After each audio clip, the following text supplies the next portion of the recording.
par dzīves pieredzi un bagāžu, bet to, ko zinu, to vienmēr pastāstu.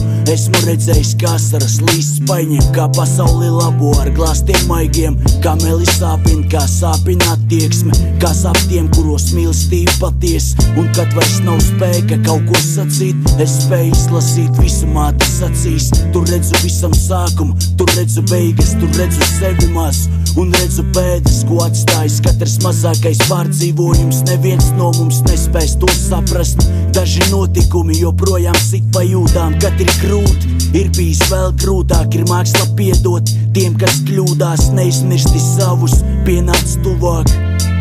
Cik daudzus mēs mīlam, cik maz par tiem zinām. Man vienmēr būt vīram, aizstāvot savus caur surām cīņām. Cik daudzus mēs mīlam, cik maz par tiem zinām. Man vienmēr būt vīram, aizstāvot savus caur surām cīņām. Visas atbildes ir viena zvana tālumā, lai cik ir sūdīgi, es zinu, man izvilks ar pareizajiem vārdiem, to spēks ir mistisks.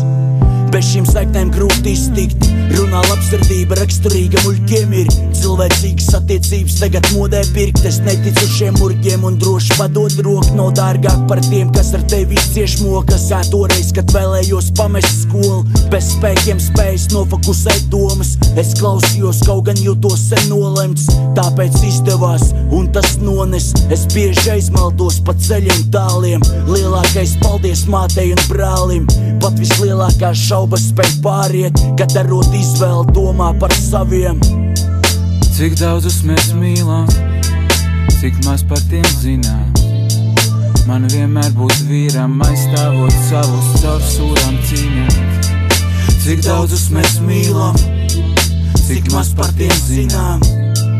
Man vienmēr būt vīram, aizstāvot savus caur surām cīņām.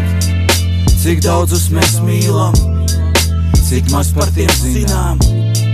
Man vienmēr būt vīram, aizstāvot savus caur surām cīņām. Cik daudzus mēs mīlam,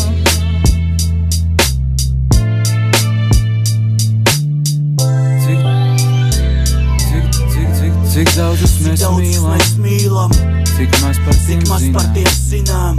Man vienmēr būt vīram, aizstāvot savus caur surām cīņām. Cik daudzus mēs mīlam.